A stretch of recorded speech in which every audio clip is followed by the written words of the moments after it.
आपल्यासोबत जे लोक वाईट वागतात त्यांच्यासोबत काय घडत असतं बघा. मित्रांनो, माणसाच्या जीवनामध्ये एक अतिशय महत्त्वाचा नियम असतो आणि तो म्हणजे कर्माचा नियम.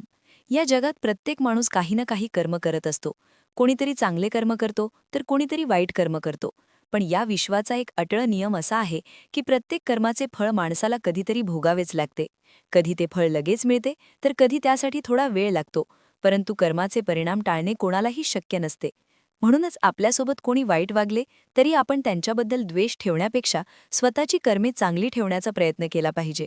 कारण शेवटी प्रत्येक माणसाचे कर्मच त्याचे भविष्य घडवत असते. जीवनात अनेक वेळा असे लोक भेटतात जे आपल्याशी अन्याय करतात, आपल्याला दुखावतात किंवा आपले नुकसान करण्याचा प्रयत्न करतात. त्यावेळी मनामध्ये राग निर्माण होणे स्वाभाविक आहे. पण जेव्हा आपण शांतपणे विचार करतो तेव्हा लक्षात येते की जगात न्याय देणारी एक अदृश्य शक्ती आहे. ती शक्ती प्रत्येकाच्या कर्माची नोंद ठेवते आणि योग्य वेळी त्याचे फळ परत देते. त्यामुळेच असे म्हणतात की दुसऱ्याचे वाईट करण्याचा विचार करणारा माणूस शेवटी स्वतःच्या कर्मांच्या जाळ्यात अडकतो. हीच गोष्ट समजावून सांगणारी एक कथा सांगितली जाते. एका गावात दोन व्यापारी राहत होते. ते दोघेही प्रामाणिक आणि मेहनती होते. व्यापाराच्या कामासाठी ते अनेकदा वेगवेगळ्या शहरांमध्ये जात असत. एकदा असे झाले की ते दोघे 1 महिन्याच्या प्रवासानंतर आपल्या गावाकडे परतत होते. त्या महिनाभरात त्यांनी भरपूर व्यापार केला होता आणि त्यांना चांगली कमाईही झाली होती. त्यांनी कमावलेले पैसे एका मोठ्या बॅगेत ठेवले होते आणि ती बॅग ते आपल्यासोबत घेऊन जात होते. संध्याकाळ हळूहळू रात्रीत बदलत होती. आकाशात काळोख पसरत होता. रस्ता जंगलातून जात होता आणि त्या ठिकाणी माणसांची वर्दळही कमी होती. अंधार इतका वाढला की पुढे जाणे त्यांच्यासाठी धोकादायक वाटू लागले. दोघांनाही थोडी भीती वाटत होती. ते एकमेकांशी बोलत चालत होते आणि कुठेतरी रात्र काढण्याची जागा मिळाली तर बरे होईल असा विचार करत होते. काही अंतर चालल्यानंतर त्यांना दूरवर एक घर दिसले. त्या घरात एक दिवा लावलेला होता आणि त्यामुळे त्यांना थोडा दिलासा मिळाला. त्यांनी एकमेकांकडे पाहिले आणि ठरवले की त्या घराजवळ जाऊन विचारूया, कदाचित तेथे रात्र काढण्याची सोय होईल. ते दोघे त्या घराजवळ गेले आणि दरवाजा ठोठावला. काही वेळाने घराचा मालक दरवाजा उघडून बाहेर आला.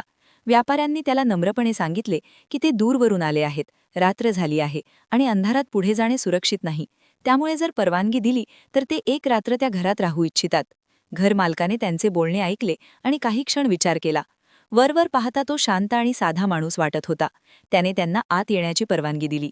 दोन्ही व्यापारी घरात आले. त्यांनी आपली बॅग जवळ ठेवली आणि घरमालकाशी बोलू लागले. बोलताना घरमालकाचे लक्ष त्या बॅगेकडे गेले. बॅगेत भरपूर पैसे असल्याचे त्याला जाणवले. त्या क्षणी त्याच्या मनात लोभाचा विचार आला. त्याने मनातच विचार केला की जर ही बॅग मला मिळाली तर माझे आयुष्य बदलून जाईल, मी खूप श्रीमंत होईन. हा विचार त्याच्या मनात इतका वाढला की त्याची बुद्धीच भ्रमित झाली. त्याने व्यापाऱ्यांना सांगितले की घरात एक खोली आहे जिथे त्याची मुले झोपतात, पण आज ती घरी नाहीत. त्यामुळे ते दोघे त्या खोलीत आरामात झोपू शकतात. व्यापाऱ्यांनी त्याचे आभार मानले आणि त्या खोलीत जाऊन झोपले. पण घरमालकाच्या मनात लोभाची आग पेटली होती. तो विचार करत होता की हे पैसे कसे मिळवता येतील. काही वेळाने तो घराबाहेर गेला आणि गावाच्या दुसऱ्या टोकाला राहणाऱ्या 2 गुंडांना भेटायला गेला. त्याने त्यांना सांगितले की त्याच्या घरात 2 व्यापारी आले आहेत आणि त्यांच्याजवळ भरपूर पैसे आहेत. जर त्यांनी त्या व्यापाऱ्यांना मारले तर तो त्यांना पैसे देईल. पैशाच्या लालसेने ते गुंड तयार झाले. घरमालक घरी परत आला आणि जणू काहीच झाले नाही अशा प्रकारे आपल्या खोलीत जाऊन झोपला. त्याला वाटत होते की रात्री गुंड येतील आणि व्यापाऱ्यांना मारतील, मग पैसे त्याला मिळतील. परंतु नियतीने काही वेगळेच ठरवले होते. रात्री उशिरा त्याची 2 मुले बाहेरून घरी परतली. ती आपल्या खोलीत गेली आणि त्यांनी पाहिले की 2 अनोळखी माणसे त्यांच्या पलंगावर झोपलेली आहेत. त्यांनी त्यांना उठवले आणि सांगितले की ही त्यांची खोली आहे. त्यामुळे व्यापाऱ्यांनी नम्रपणे उठून बाहेर जाऊन झोपण्याचा निर्णय घेतला. दोन्ही मुले त्या खोलीत झोपली. मध्यरात्रीच्या सुमारास ते 2 गुंड घरात शिरले. त्यांना घरमालकाने सांगितलेली खोली माहीत होती. ते थेट त्या खोलीत गेले आणि अंधारात झोपलेल्या 2 व्यक्तींवर हल्ला केला. त्यांना वाटले की ते व्यापारी आहेत. काही क्षणातच त्यांनी त्या दोघांना मारून टाकले आणि तिथून पळून गेले. सकाळ झाली. बाहेर झोपलेले व्यापारी उठले आणि त्यांनी घराच्या आत काहीतरी गोंधळ असल्याचे पाहिले. खोलीच्या बाहेर रक्त सांडलेले होते. ते घाबरले आणि त्यांनी घरमालकाला हाक मारली. घरमालक बाहेर आला आणि त्याने पाहिले की व्यापारी जिवंत उभे आहेत. तो आश्चर्यचकित झाला. जेव्हा तो खोलीत गेला तेव्हा त्याने जे पाहिले ते पाहून त्याच्या पायाखालची जमीन सरकली. त्या खोलीत पडलेली मृतदेह त्याचे स्वतःचे मुलं होती. त्या क्षणी त्याच्या डोळ्यांसमोर अंधार पसरला. त्याच्या मनात प्रचंड पश्चाताप निर्माण झाला. लोभामुळे त्याने दुसऱ्याचे वाईट करण्याचा विचार केला होता, पण त्या वाईट कर्माचे फळ त्यालाच भोगावे लागले. तो जोरजोरात रडू लागला. त्याला समजले की दुसऱ्याचे नुकसान करण्याचा विचार करणारा माणूस शेवटी स्वतःचेच नुकसान करून बसतो. कर्माचा नियम कधीही चुकत नाही. मित्रांनो, या कथेमधून आपल्याला एक मोठा धडा मिळतो. जीवनात कधीही दुसऱ्याचे वाईट करण्याचा विचार करू नये, कारण दुसऱ्याला दिलेले दुःख कधी ना कधी आपल्या आयुष्यात परत येते.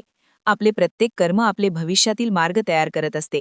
म्हणूनच आपण नेहमी चांगले विचार करायला हवेत, चांगली कर्म करायला हवेत आणि कोणालाही जाणीवपूर्वक त्रास होईल असे वागू नये.